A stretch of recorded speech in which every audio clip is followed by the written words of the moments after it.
नमस्कार दोस्तों। आज जिस दो बैंकों की मैं बात करने वाला हूं दोस्तों, उन्होंने अपने क्वार्टर वन के नंबर पेश किए। क्वार्टर वन नंबर्स के बाद अगर आप देखेंगे, नेट प्रॉफिट में मोर देन 40% का उछाल आपको इनके नंबर्स में देखने को मिलेगा। और ऐसे में बहुत ज़्यादा कयास ये लगाए जा रहे हैं कि भाई कल यानी कि मंडे से क्या इन दो स्टॉक्स में एक शानदार रैली देखने को मिलेगी। क्या यहाँ से खास कर कि दूसरा बैंक जिसकी मैं चर्चा करूँगा दोस्तों, वहाँ पर काफ़ी आप कह सकते हैं खतरे के बादल थे कि भाई ये कैसे परफॉर्म करेगा, क्या बैंक आगे परफॉर्मेंस ठीक से कर पाएगा या नहीं कर पाएगा। बहुत सारे रीज़न थे पास्ट में, बट उन्होंने जो नंबर पेश किए वो भी काफ़ी अट्रैक्टिव आप कह सकते हैं और काफ़ी हद तक एंथुजियास्टिक है। तो देखिए, रैली होगी या नहीं होगी ये तो मैं नहीं कह सकता। हाँ, नंबर्स हाईलाइट करके आपके सामने पेश ज़रूर कर सकता हूँ कि नंबर्स कैसे आए हैं, कहाँ पर बढ़ोतरी हुई है, कहाँ पर कमी हुई है। ऐसे बहुत सारे सवाल जो निवेशकों के मन में हैं, यहाँ पर उसके जवाब देने की कोशिश करूँगा दोस्तों। तो यदि आप दोनों ही स्टॉक्स में किसी भी एक स्टॉक में निवेशित हैं या निवेश की सोच रहे हैं, ये क्विक वीडियो आपके काफ़ी काम आ सकता है। ये एक डीप एनालिसिस का वीडियो नहीं है, सिर्फ नंबर्स पर डायरेक्ट चर्चा करेंगे दोस्तों, ठीक है। और गाइस, मैं ऐसे ही वीडियोस बनाता रहता हूं, तो चैनल पहली बार आए हैं सब्सक्राइब का बटन दबाएंगे, वीडियो अच्छी लगेगी लाइक करके और साथ शेयर ज़रूर कीजिएगा। तो आप दोस्तों थोड़ा सा चर्चा करते हैं कि एक्चुअल में आप कह सकते हैं पूरा ओवरऑल नंबर जो थे एज अ हाईलाइट वो कैसे आए थे, ठीक है। तो अब विदाउट वेस्ट टाइम सीधा लेके चलता हूँ नंबर्स की तरफ। देखिए, इकोनॉमिक टाइम्स का ये आर्टिकल है, यहाँ पे लिखा है that RBL Bank, EU Small Finance Bank post 43-44% year-on-year jump in profits। Profit में जंप है दोस्तों, ये मोर देन 40%, ठीक है। तो आप थोड़ा डीप डाइव करते हैं कि नंबर्स कैसे आए हैं हाइलाइट्स में। तो देखिए, भैया प्राइवेट लैंडर्स RBL बैंक और EU स्मॉल फाइनेंस बैंक ने अपने जून क्वार्टर के नंबर्स पेश किए, और जबकि RBL बैंक ने का जो प्रॉफिट है 43% जंप किया है ईयर ऑन ईयर ₹288 करोड़, जबकि EU स्मॉल फाइनेंस बैंक का दोस्तों 44% जंप किया है net profit at ₹387 crore rupees. तो एक टॉप लाइन ये हो गया, या कह सकते हैं हाईलाइट ये हो गई कि भाई साहब जो नेट प्रॉफिट है उसमें आपको जंप देखने को मिला है, ठीक है। अब कुछ टेक अवेज की बात करते हैं, कुछ चर्चा करते हैं कि हाईलाइट्स क्या रहे। तो देखिए, सबसे पहले RBL बैंक के अर्निंग की बात करते हैं। यहाँ पे आप पाएंगे टोटल रेवेन्यू में 18% की आपको जंप देखने को मिलेगी ईयर ऑन ईयर, और 2% की quarter on quarter to ₹1932 crore for the reported quarter versus 1641 crore a year ago quarter में फाइनल 23 टू ₹1885 करोड़। तो ओवरऑल देखेंगे तो रेवेन्यू आप देखेंगे तो 18% की जंप आपको ईयर ऑन ईयर, जबकि क्वार्टर ऑन क्वार्टर 2% की जंप। बात करेंगे आप RO यानी रिटर्न ऑन एसेट की, तो ये 1.01% पे आया है, जो कि क्वार्टर फोर में यानी एक क्वार्टर पहले जस्ट 1% था दोस्तों।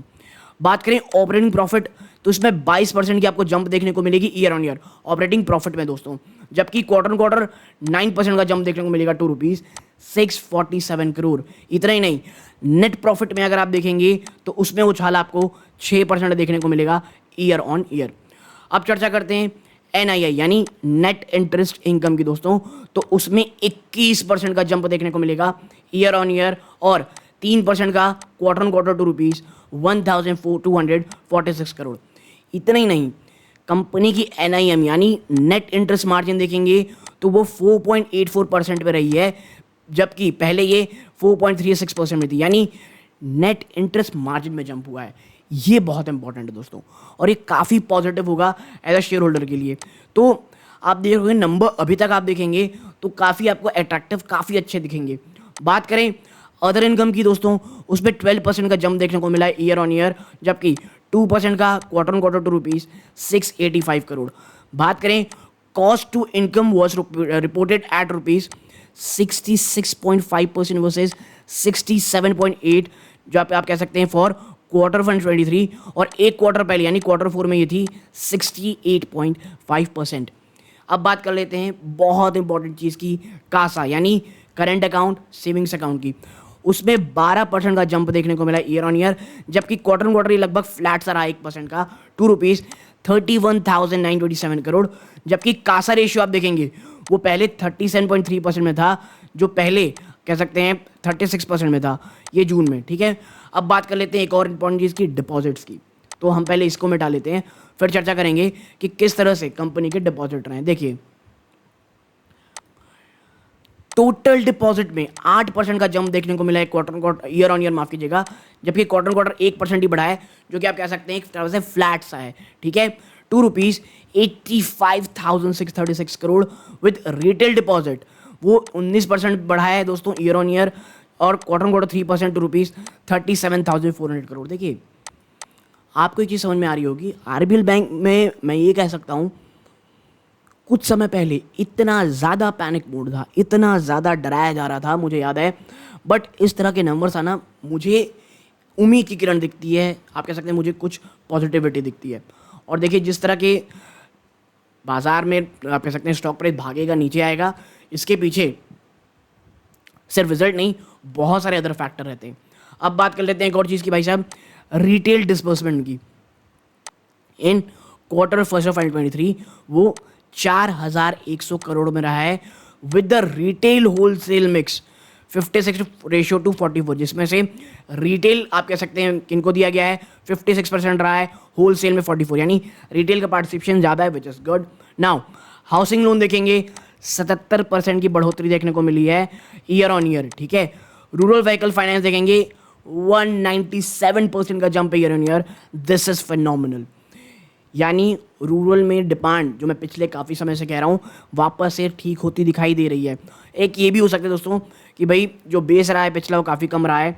The company issued 6.3 lakh credit card in this quarter, total taking the total credit card outstanding to 4.6 million credit cards, यानी क्रेडिट कार्ड में भी चीज़ें काफ़ी अच्छी होती दिखाई दे रही हैं।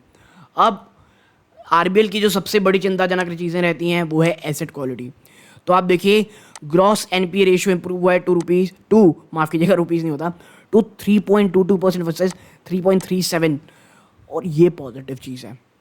ग्रॉस एनपीए आपका घटा है दोस्तों, ठीक है, reported in March quarter and 4.08% the June quarter, यानी क्वार्टर ऑन क्वार्टर भी बढ़ा है, काफ़ी अच्छी इंप्रूवमेंट हुई है ईयर ऑन ईयर, और ये मुझे लगता है बाजार को काफ़ी पॉजिटिव मिल सकता है। Now it improved by 87 basis point in a year, और नेट एनपीए भी काफ़ी अच्छा इंप्रूव हुआ है to 1% versus 1.10 in quarter of financial 23, और ये एक क्वार्टर पहले आप देखेंगे, एक साल पहले देखेंगे तो 1.16% था।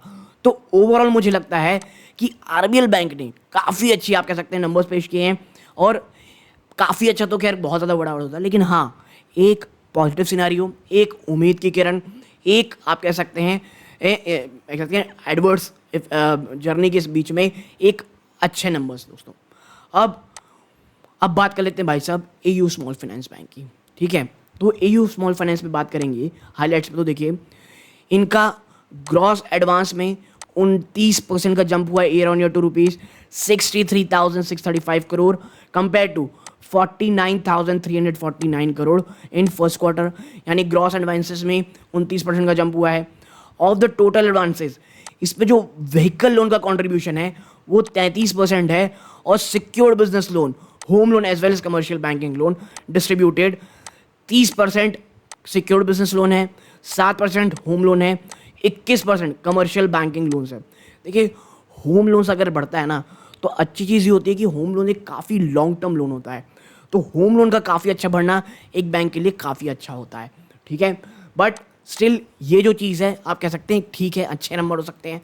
नेक्स्ट चीज़ चेक करते हैं कि भाई टोटल डिपॉजिट कैसे है। तो देखिए टोटल डिपॉजिट में 27% जंप है year on year to ₹69,315 crore compare to ₹54,631 crore rupees.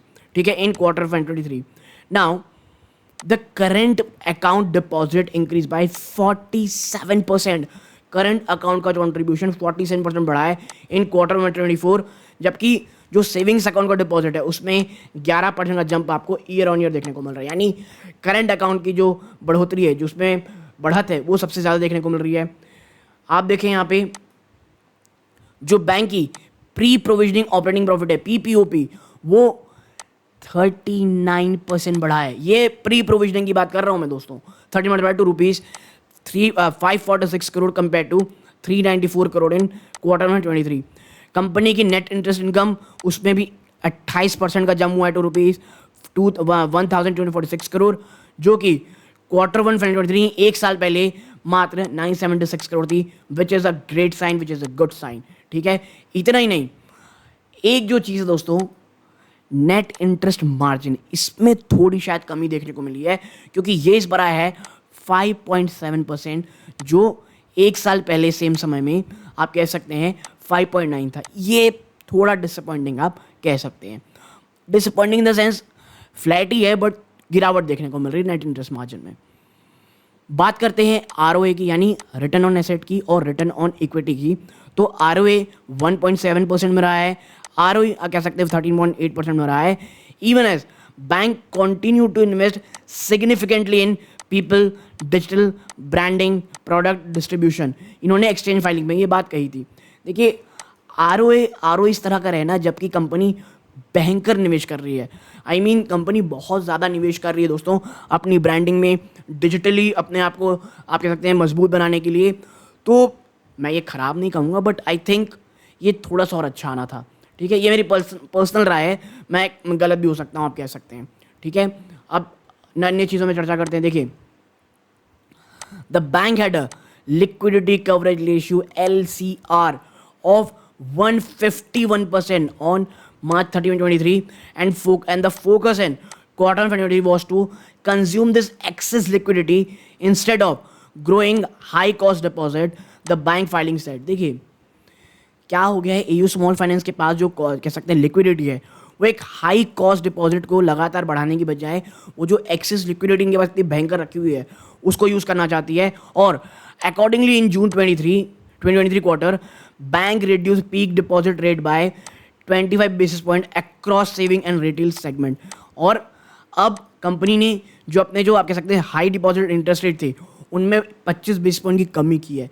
यानी जो इतना ज़्यादा पैसा वो देना पड़ रहा था उनको अपने डिपॉजिट में, उसमें काफ़ी तक कमी की गई है। और आप देखें, the retail term deposit saw growth of 8% quarter on quarter, और रिटेल टर्म डिपॉजिट में आप देखेंगे तो 8% का आपको जंप देखने को मिलेगा। इतना ही नहीं, अगर कंपनी की आप चर्चा करेंगे एसेट क्वालिटी को लेकर के, तो देखिए यहाँ पाएंगे कि बैंक की जो एसेट क्वालिटी है दोस्तों, ये ईयर ऑन ईयर बेसिस पे इंप्रूव होती दिखाई दी है। कैसे?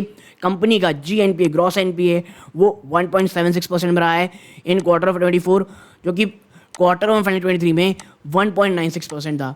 और क्वार्टर ऑन क्वार्टर बेसिस में देखेंगे तो ग्रॉस NPA में जब आप कह सकते हैं थोड़ा सा जंप 10 बेसिस पॉइंट का देखने को मिला टू 1.66%। और ये क्यों हुआ है? सीजनैलिटी के कारण। ये अपनी कंपनी ने अपनी बैंक फाइलिंग में कही है, माफ़ कीजिए एक्सचेंज फाइलिंग में कही है।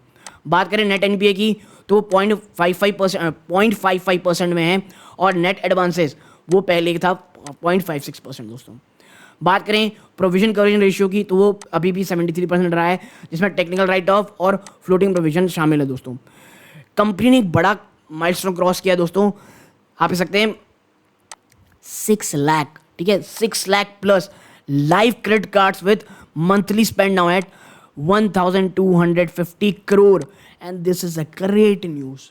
ठीक है, लगभग आप सकते हैं 6 लाख से ज़्यादा क्रेडिट कार्ड्स ऑन लाइव हैं अभी, यानी लोग यूज़ कर रहे हैं, और मंथली स्पेंडिंग 1250 करोड़ जा चुकी है, एंड दिस इज फिनोमिनल। ठीक है, आप देखें बैंक ने 3.75 लाख कस्टमर एक्वायर किए हैं क्वार्टर 1 में, जिसमें 45% डिजिटल प्रोडक्ट और चैनल के थ्रू हैं। यानी देखिए, जब डिजिटल चैनल के थ्रू कोई आता है ना, तो कॉस्ट ऑफ एक्विजिशन कम होती है।